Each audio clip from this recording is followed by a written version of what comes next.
What is up, everybody? It's Eli from TreeFall Studios, and today we're going to be talking about some video games.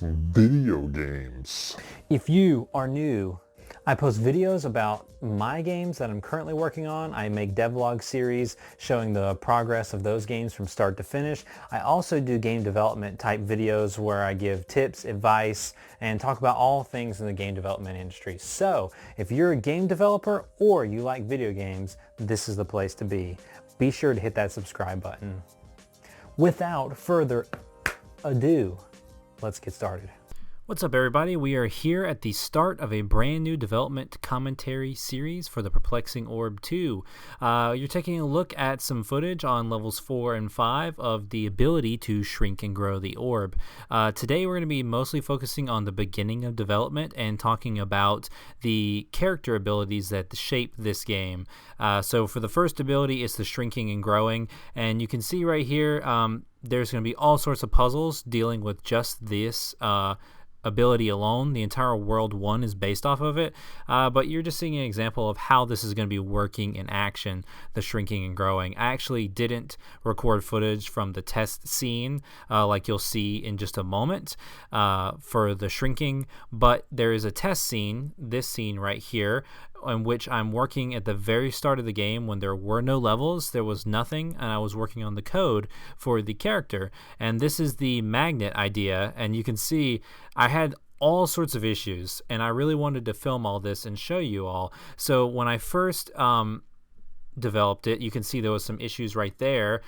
It was taking the scale from the cube and then messing up, so I fixed that in the code, but then you can see it's kind of like glitching. It's like jumping all around because originally I was moving those magnets based on animation, and the Unity animation system, it doesn't move smoothly for some reason.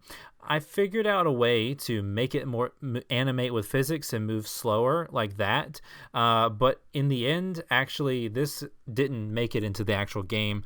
I coded the magnets to move using actual translations and such, using code instead of the animation system.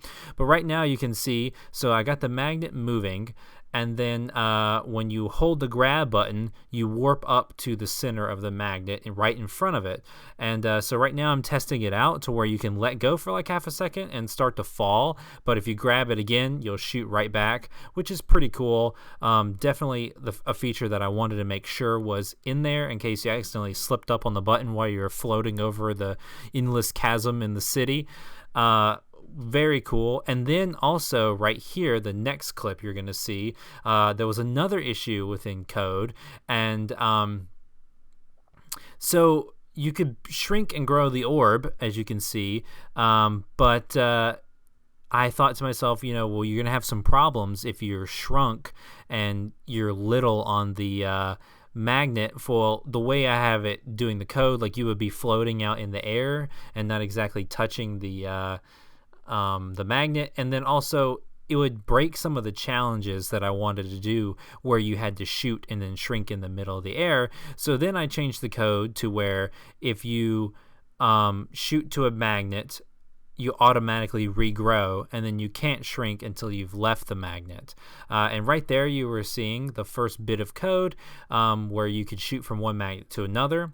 And now you're taking a look at what it looks like in the actual game. So that was the first week, the test week, and then here's a shot of the very first city level where you take a hold of the magnet, and you just hold to get across this chasm, and that's the very first level in the city. And then the second level in the city, which I will also show you here, you have to do the same thing. You hold onto the magnet, but this time you have to jump off of the magnet. So another huge feature about the magnet ability in puzzles, holding on for the orb, is to be able to shoot off from one to another, just like you saw in the test scene. So here it is in action in a real level, to where you get a trigger where you see those artifacts, and then you shoot right over and then knock down the finished post. So I just wanted to take a moment to talk about this devlog series and where it's going to be going. So this was the first episode, and I wanted to show you like behind the scenes what it looked like when I first started the code. And then next week or actually it's not even next week. I'm going to be dropping it every other couple days for these first few devlogs.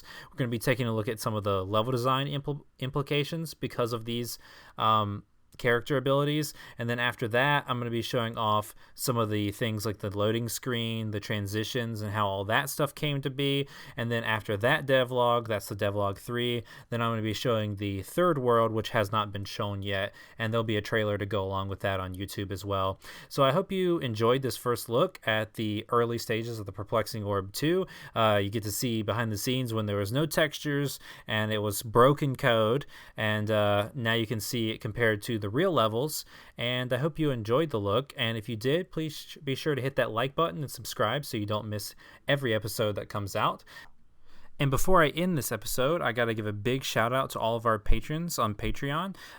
Just to plug the page, if you want to support us, you go to patreon.com/TreeFall I show even more behind the scenes look early, especially for the Patreon people. And then for the Patreon supporters, they also get stuff like Discord roles, and they get exclusive screenshots and shout outs in the YouTube videos, as well as their names are listed in the credits for our games. So I get to give a personal shout out today for Zach Ware, Elvie, and Carmen Red. Thank you so much for all you do for TreeFall Studios on Patreon. We couldn't do this without you. And with that being said, I'll catch you guys in the next video.